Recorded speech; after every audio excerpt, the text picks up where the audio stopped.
ठीक है, तो अपन स्टार्ट करते हैं फिर आज केमिकल कोऑर्डिनेशन और इंटीग्रेशन वाला चैप्टर।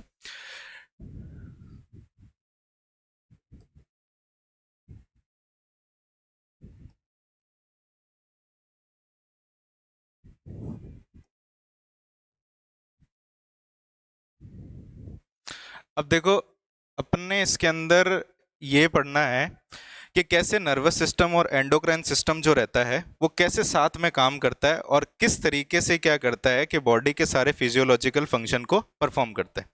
तो अपन ये बोलते हैं कि जो अपना नर्वस सिस्टम रहता है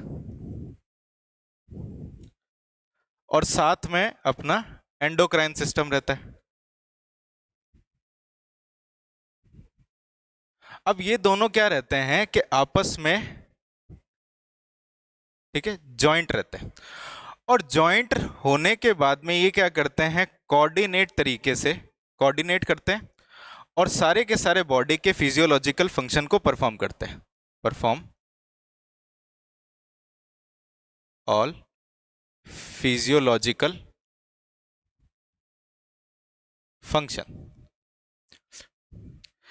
तो जिसमें अपन ये देखते हैं कि ये दोनों मिलकर के किस तरीके से अपने फंक्शंस को क्या करते हैं, परफॉर्म करते हैं। तो जब अपन ये देखते हैं कि नर्वस सिस्टम की बात अपन करते हैं, तो नर्वस सिस्टम जो रहता है वो क्या करता है कि फंक्शंस को बहुत फास्ट तरीके से और एग्जैक्ट तरीके से क्या करता है, परफॉर्म करता है। लेकिन इसका जो फंक्शन होता है, ट्रांसमिशन होता है, वो क्या होता है, शॉर्ट लिव्ड होता है। और जब अपन ये देखते हैं कि एंडोक्राइन सिस्टम जो रहता है वो कैसे परफॉर्म करता है, तो एंडोक्राइन सिस्टम जो रहता है ये स्लो और वाइड स्प्रेडेड तरीके से क्या करता है, परफॉर्म करता है। और इसके जो फंक्शंस होते हैं या ट्रांसमिशन जो होता है ये होता है लॉन्ग लास्टिंग। ठीक है, तो जब ये दोनों मिलते हैं तो ये क्या करते हैं, अलग अलग तरीके से क्या करते हैं, सारे फिजियोलॉजिकल फंक्शंस को क्या करते हैं, परफॉर्म करते हैं। फिर अपन ये देखते हैं कि नर्वस सिस्टम के होने की वजह से, या फिर नर्वस सिस्टम था तो एंडोक्राइन सिस्टम की क्या जरूरत पड़ी, अपन ये बात करते हैं। तो जब अपन ये बोलते हैं कि नर्वस सिस्टम के साथ में एंडोक्राइन सिस्टम की क्यों जरूरत पड़ी, तो अपन एक चीज ये पढ़ते हैं कि अपनी बॉडी की जितनी भी सेल्स होती है उसके पास में क्या होता है, नर्व फाइबर जो होते हैं इनरवेट्स नहीं करते। अब इनरवेट्स नहीं करते तो जिसकी वजह से क्या होता है कि हमारे को एक कंटिन्यूअस सिस्टम की जरूरत पड़ती है। फिर बॉडी के अंदर जो सेलुलर फंक्शन होता है उसको एक कंटिन्यूअस फंक्शन की जरूरत है या कंटिन्यूअस सिस्टम की जरूरत है। तो उसकी वजह से अपन ने क्या करा, एक स्पेशल काइंड का क्या करा, अपन ने नर्वस सिस्टम या फिर अपन ने एक तरीके का क्या करा, एक सिस्टम डेवलप किया जिसको अपन क्या बोलते हैं, एंडोक्राइन सिस्टम बोलते हैं। तो अपन ये बोलते हैं कि बॉडी की जितनी भी सेल्स होती है, all cells of body not innervated by nerve fibre. Nerve fibre से क्या होती है, इनरवेट्स नहीं होती, बट जो सेलुलर फंक्शन होता है बॉडी का उसको चाहिए कंटिन्यूटी। तो इस कंटिन्यूटी को बनाने के लिए अपन ने क्या करा, एक स्पेशल काइंड का, ठीक है, सिस्टम डेवलप किया। तो उस सिस्टम को अपन क्या बोलते हैं, एंडोक्राइन सिस्टम। ठीक है, तो इसी सिस्टम से क्या होगा कि जो बॉडी के जो माइन्यूट से माइन्यूट फंक्शन होंगे वो क्या होंगे, कंट्रोल होंगे। क्यों होंगे, क्योंकि एंडोक्राइन सिस्टम जो रहता है वो बेसिकली ब्लड और लिम्फ के द्वारा क्या करता है कि अपने हॉर्मोन्स को या फिर अपने सिक्रीशन को भेजता है और वो हर सेल के पास में जाकर के क्या करते हैं, अपना फंक्शन परफॉर्म करते हैं। देन अपन ये देखते हैं कि बॉडी के अंदर कौन कौन सी एंडोक्राइन ग्लैंड्स होती है उसके बारे में अपन बात करते हैं। तो बॉडी के अंदर अपन ये देखते हैं, एंडोक्राइन ग्लैंड की बात करते हैं। तो सबसे पहले अपन स्टार्ट करते हैं हेड से।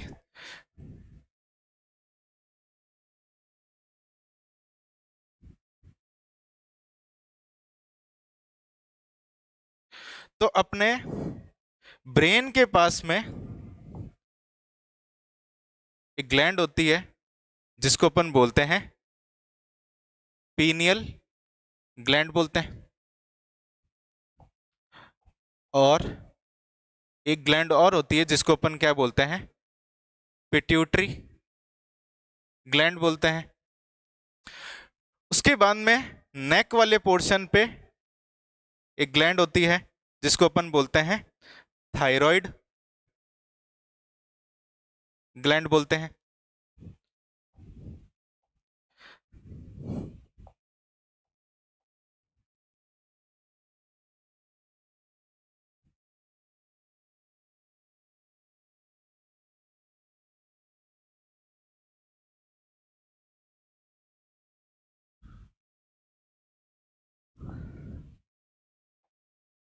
अब स्टर्नम के जस्ट पीछे की तरफ एक ग्लैंड होती है जिसको अपन क्या बोलते हैं, थाइमस ग्लैंड बोलते हैं। और स्टमक के जस्ट नीचे एक ऑर्गन रहता है जिसको अपन बोलते हैं पेनक्रियास। इस पेनक्रियास के अंदर भी ग्लैंडुलर सिक्रीशन होता है। किडनीज के जो ऊपर वाली सरफेस होती है उसके ऊपर भी एक ग्लैंड रहती है जिसको अपन बोलते हैं एड्रीनल ग्लैंड बोलते हैं। अब अपन ये बात करते हैं मेल और फीमेल के अंदर जो डिफरेंशियल ग्लैंड रहती है या फिर डिफरेंशियल ऑर्गन रहते हैं। मेल की अगर मैं बात करूं तो मेल के पास में रहते हैं टेस्टिस,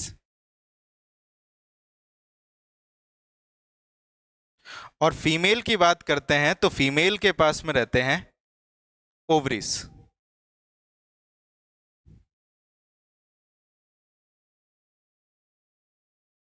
तो ये जो रहती है बॉडी की एंडोक्राइन ग्लैंड्स रहती है। तो अब ये समझते हैं कि बॉडी के अंदर जो एंडोक्राइन ग्लैंड है और इसी के साथ में एक और ग्लैंड होती है जिसको अपन बोलते हैं एक्सोक्राइन ग्लैंड, उन दोनों में डिफरेंस क्या होता है। तो अगर मैं ये बात करूं कि ग्लैंड्स एक्चुअली होती क्या चीज है, तो ग्लैंड्स की जब अपन बात करते हैं तो ये क्या होता है, एक क्लस्टर ऑफ सेल्स होता है, क्लस्टर्स ऑफ सेल्स होता है जो क्या करता है, कुछ सिक्रीशन करना स्टार्ट हो जाता है। तो ये सिक्रीशन जो होते हैं दो फॉर्म से होते हैं, ठीक है।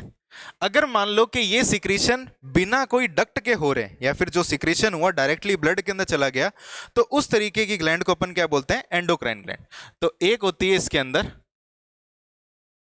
एंडोक्राइन ग्लैंड और एक होती है एक्सोक्राइन ग्लैंड।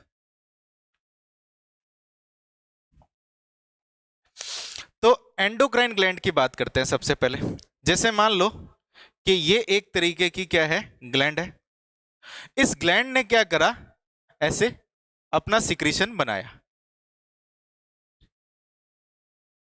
और ये सिक्रीशन क्या करता है, डायरेक्टली क्या करता है, ब्लड के अंदर ट्रांसफर कर देता है। तो अपन ये बोलते हैं directly pour into the blood, blood के अंदर ट्रांसफर कर देता है। अब ये जो सिक्रीशन जो रहता है ये क्या होता है कि ब्लड के थ्रू अपने जो टारगेट सेल्स होती है, टारगेट ऑर्गन या फिर टारगेट टिश्यू के पास में चला जाता है। मान लेते हैं ये टारगेट सेल्स है, तो ये ब्लड के थ्रू क्या करेगा, इन टारगेट सेल्स के पास पहुंचेगा और अपना क्या करेगा, एक्शन करेगा। तो मान लो कि ये कैसे भी कर करके इनके पास में पहुंच जाता है।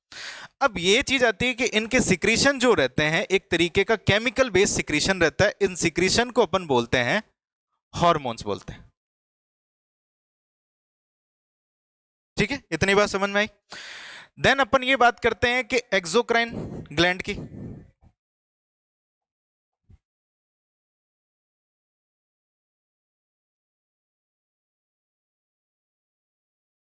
तो एक्सोक्राइन ग्लैंड के अंदर हम ये पढ़ते हैं कि एक्सोक्राइन ग्लैंड कैसे काम करती है। तो मान लो कि ये जो ग्लैंड है ये है एक्सोक्राइन, तो इसने अपना क्या करा, ऐसे सिक्रीशन बनाया। अब सिक्रीशन बनाने के बाद में ये क्या करती है कि इस सिक्रीशन को एक पर्टिकुलर डक्ट के थ्रू क्या करती है, अपने टारगेट ऑर्गन के पास में भेजती है। ये है इसका टारगेट सेल या फिर target organ.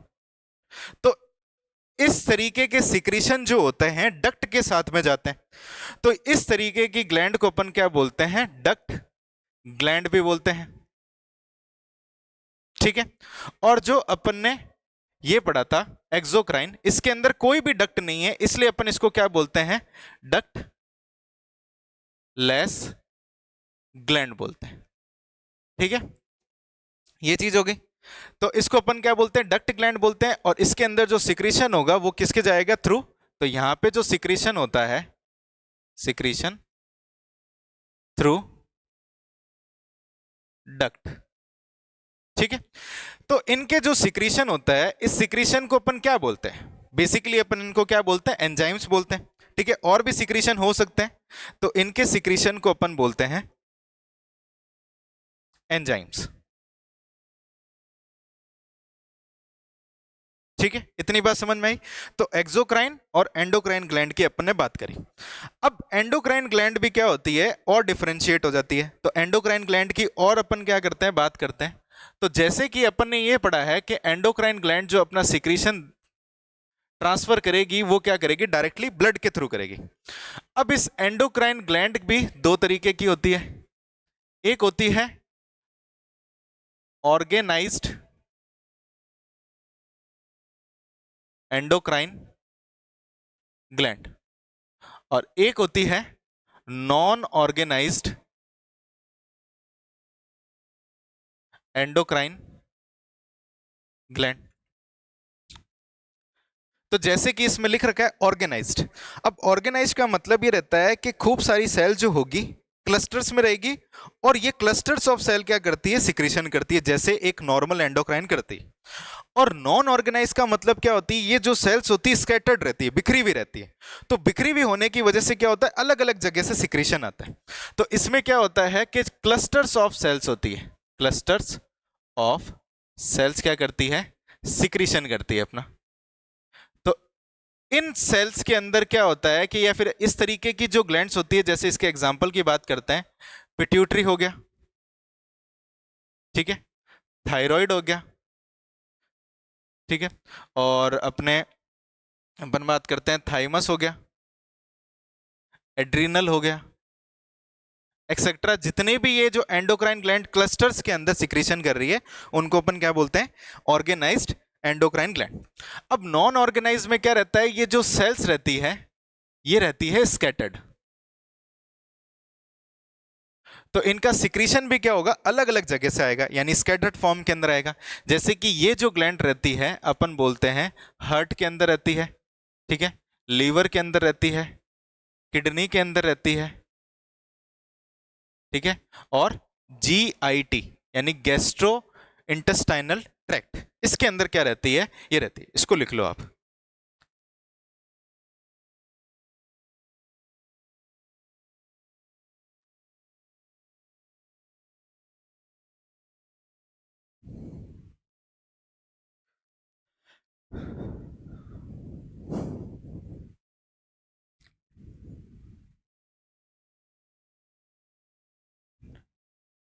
Nervous and endocrine coordination.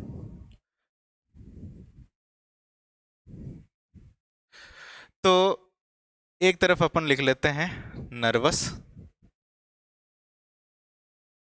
Coordination, और एक तरफ अपन लिख लेते हैं एंडोक्राइन कोऑर्डिनेशन। तो नर्वस कोऑर्डिनेशन में अपन ने ये पढ़ा है कि इसके अंदर जो इंपल्स का ट्रांसमिशन होता है, वो होता है इलेक्ट्रिकल इंपल्स, ठीक है। यानी इसके अंदर न्यूरॉन्स के बीच में से क्या होंगे, इलेक्ट्रिकल इंपल्स क्या होगा, एक न्यूरॉन से दूसरे न्यूरॉन के बीच में ट्रांसमिशन होगा। तो यहां पे जो इंपल्स होता है वो होता है इलेक्ट्रिकल, ठीक है। और वही अगर एंडोक्राइन की बात करें, तो यहां पे जो इंपल्स जनरेट होता है वो क्या होता है, कुछ केमिकल सब्सटेंस से होता है, ठीक है, केमिकल सब्सटेंस से होता है। और ये जो केमिकल सब्सटेंस होते हैं, ये किसमें मिलते हैं, ये मिलते हैं ब्लड और लिम्फ के अंदर। तो अपन ये बोलते हैं थ्रू ब्लड एंड लिम्फ, ठीक है। ये चीज अपन ने बात करी।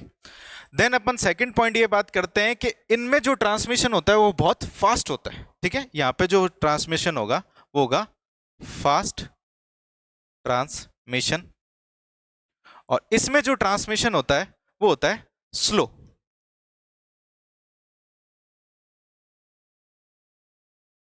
ठीक है, और यहां पे जो ट्रांसफर हुआ है वो बिल्कुल एक तरीके से एग्जैक्ट होगा, और लेकिन अपन ये बोलते हैं शॉर्ट लिव्ड होता है। शॉर्ट लिव्ड का मतलब थोड़े कम समय के लिए रहता है ये। तो यहां पे अपन ये बोलता है कि ये ट्रांसमिशन जो रहता है फास्ट रहता है, एग्जैक्ट रहता है और शॉर्ट लिव्ड रहता है। और यहां पे जो ट्रांसमिशन हुआ है वो कैसा हुआ है, स्लो हुआ है, वाइड स्प्रेड हुआ है, और कैसा हुआ है, लॉन्ग लास्टिंग है। ठीक है, इतनी बात समझ में आई, इसको लिख लो।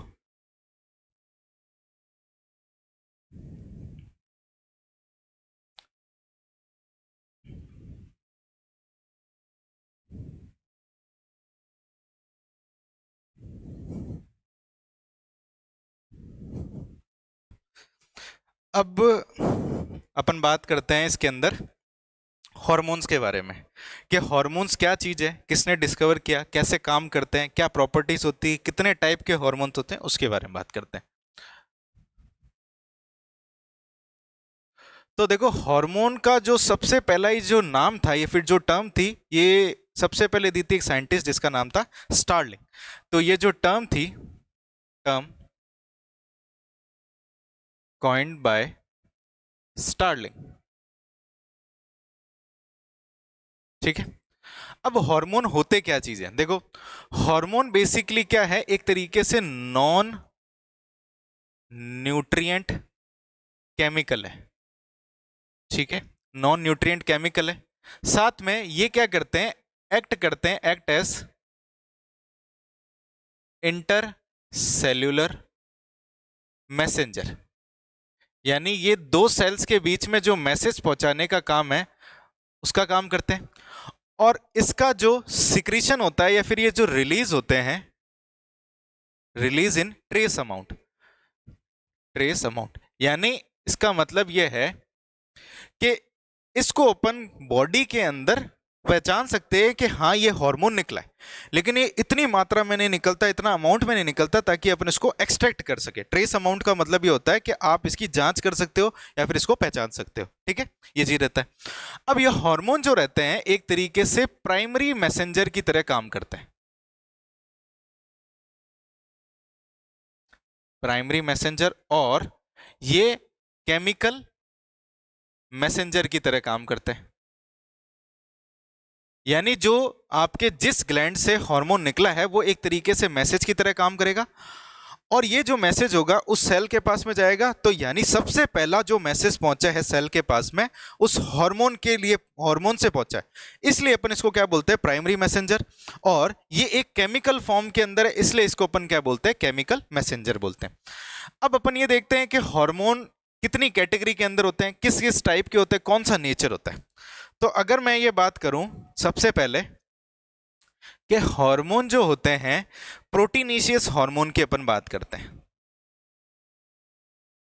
प्रोटीन हार्मोन की बात करते हैं। ठीक है, तो प्रोटीन हार्मोन के अंदर जो सबसे पहला हार्मोन आता है वो आता है अमीनो एसिड डेरिवेटिव, यानी जो हार्मोन अमीनो एसिड से मिलकर के बने हुए होते हैं। तो इनके अंदर आते हैं आपके थायरोक्सिन हार्मोन, थायरोक्सिन। ठीक है, और आता है नॉन एपिनेफ्रिन, और आता है एपिनेफ्रिन।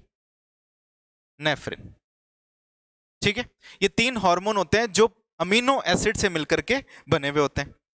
प्रोटीन हार्मोन के अंदर ही दूसरा आता है आपके शॉर्ट पेप्टाइड,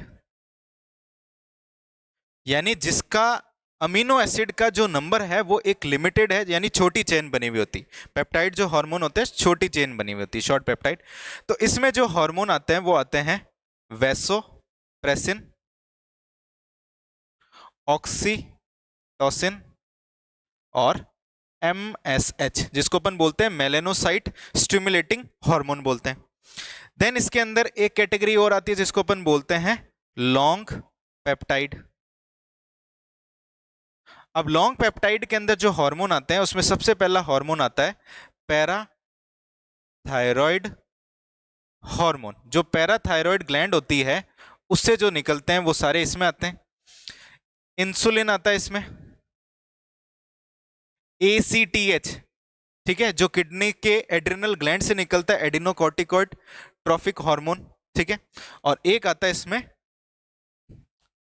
थायरोकैल्सिटोनिन, ठीक है। और इसी प्रोटीन हार्मोन में एक आते हैं ग्लाइकोप्रोटीन, ठीक है। इस ग्लाइकोप्रोटीन के अंदर आते हैं TSH, थायराइड स्टिमुलेटिंग हार्मोन। एक आता है FSH, जिसको अपन बोलते हैं फॉलिकुलर स्टिमुलेटिंग हार्मोन। और एक आता है LH, ल्यूटिनाइजिंग हार्मोन। तो ये सारे के सारे जो हार्मोन है ये क्या है, प्रोटीन डेरिवेटिव है। और दूसरी चीज ये रहता है कि इसमें से हर साल आपके नीट में क्वेश्चन आता है कि जो आपके इस बार में भी 2023 के अंदर भी आया था इसमें से कि कौन सा हार्मोन किस से बना हुआ होता है, या फिर आपको डायरेक्ट ये पूछ लेते हैं कि ये जो हार्मोन है प्रोटीन हार्मोन कौन से होता है, या फिर आपके शॉर्ट पेप्टाइड कौन से होते हैं, अमीनो एसिड कौन से होते हैं, या फिर स्टीरॉयड हार्मोन कौन से होते हैं। तो आप अभी ये लिखो।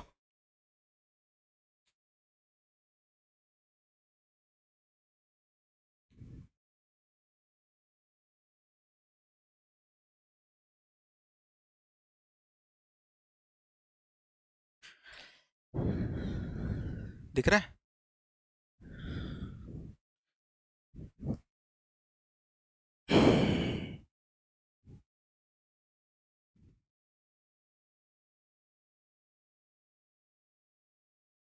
चलो देखो, तो अभी अपन ने पढ़े हैं प्रोटीन हार्मोन, अब अपन पढ़ते हैं कुछ स्टेरॉयडल हार्मोन।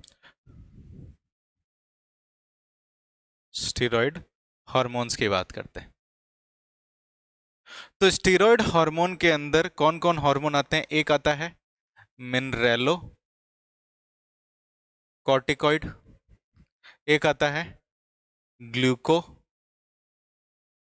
कॉर्टिकॉइड, एक आता है टेस्टोस्टेरोन, एक आता है ईस्ट्रोजन, और एक आता है प्रोजेस्टेरोन। तो ये तो तीन जो है ये तो है सेक्स हार्मोन, ठीक है। और जो मिनरेलो कॉर्टिकॉइड और ग्लूकोकॉर्टिकॉइड है ये निकलते हैं एड्रिनल ग्लैंड से, ठीक है।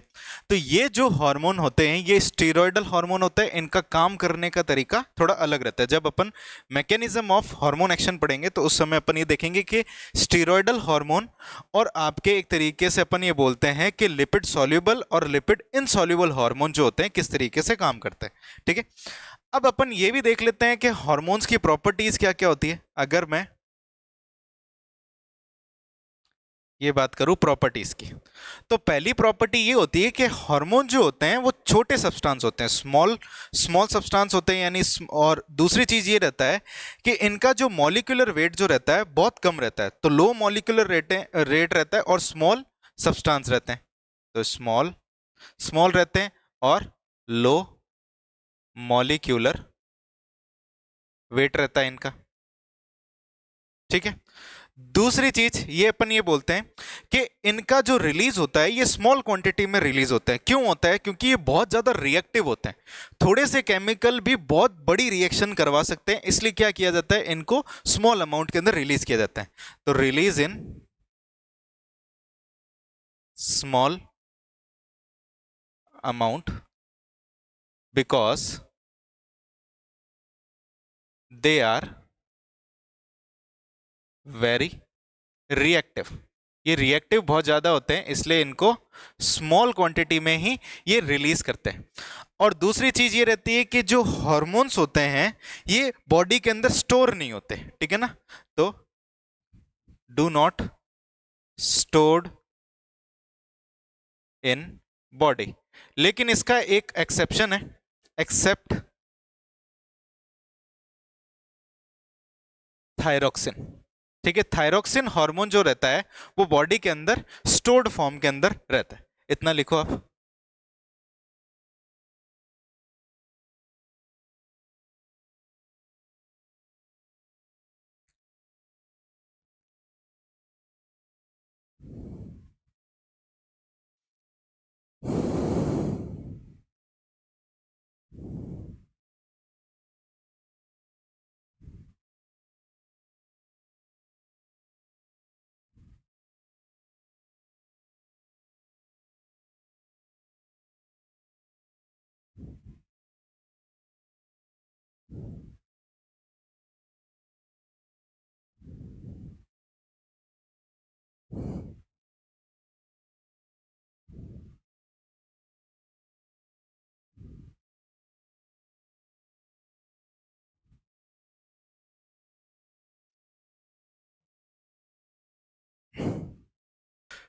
ठीक है, तो जैसे अपन ने ये बात करी कि प्रॉपर्टी के अंदर कि ये जो मॉलिक्यूल होते हैं छोटे होते हैं, मॉलिक्यूलर वेट इनका कम होता है, स्मॉल क्वांटिटी में रिलीज होते हैं, लेकिन क्यों क्यों रिलीज होते हैं? क्योंकि ये बहुत ज़्यादा रिएक्टिव होते हैं। तीसरा चीज़ अपन ने ये पढ़ा कि भाई ये जो होते हैं बॉडी में स्टोर नहीं होते, और इसका एक एक्सेप्शन है थायरोक्सिन।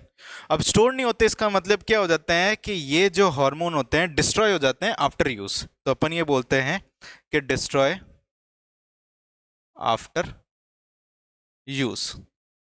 ठीक है, ये चीज रहता है। अब कुछ प्रॉपर्टी और है, जैसे कि ये जो होते हैं वाटर सॉल्युबल भी होते हैं और कुछ फैट सॉल्युबल भी होते हैं। तो हार्मोन्स जो होते हैं वो वाटर सॉल्युबल भी होते हैं और कुछ जो होते हैं सम फैट सॉल्युबल भी होते हैं। ठीक है, ये जो हार्मोन्स जो होते हैं ये क्या करते हैं, इजीली डिफ्यूजेबल होते हैं, टिश्यू के अंदर आसानी से चले जाते हैं। ठीक है, तो अपन ये बोलते हैं easily diffuse in tissue, tissue के अंदर आसानी से चले जाते हैं।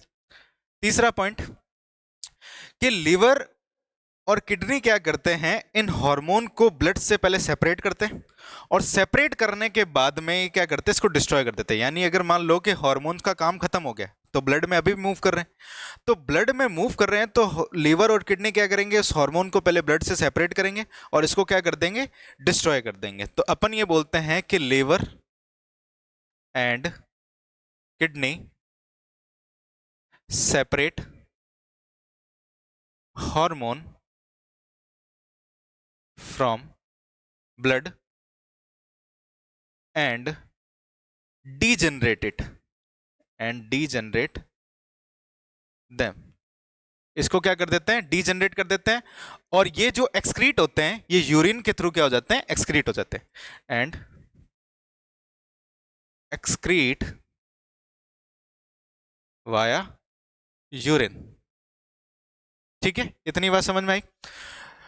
अब ये जो हार्मोन एक और चीज रहता है, रीयूटिलाइज नहीं होते, वापस से यूज नहीं आते। एक बार इसका काम हो गया इसके बाद में इसको डीजनरेट कर दिया जाएगा और ये यूरिन से निकल जाएंगे, रीयूटिलाइज नहीं होंगे।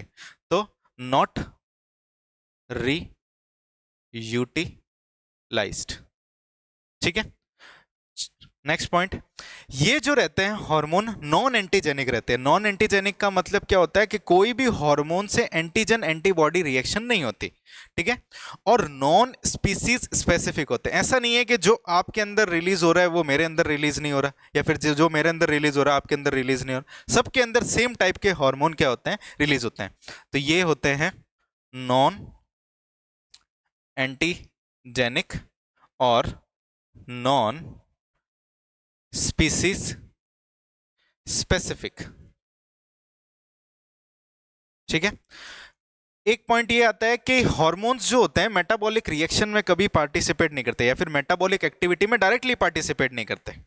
इसका मतलब ये है कि जो अपने बॉडी के अंदर जितना भी मेटाबॉलिज्म चल रहा है, यानी कुछ प्रोडक्ट बन रहे हैं कुछ प्रोडक्ट टूट रहे हैं, उसमें ये डायरेक्टली पार्टिसिपेट नहीं करेंगे। ठीक है, तो अपन ये बोलते हैं डू नॉट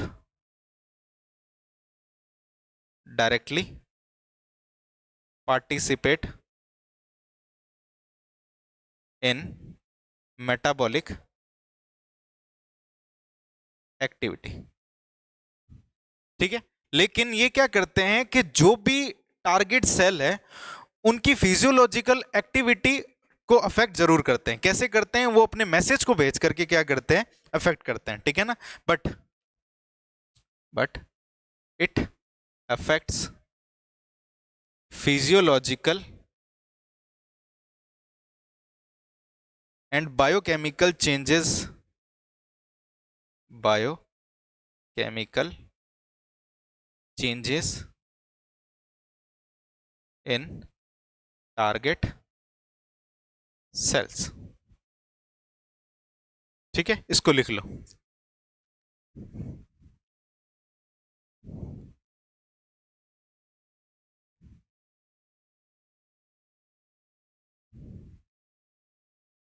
बहुत है आज के लिए।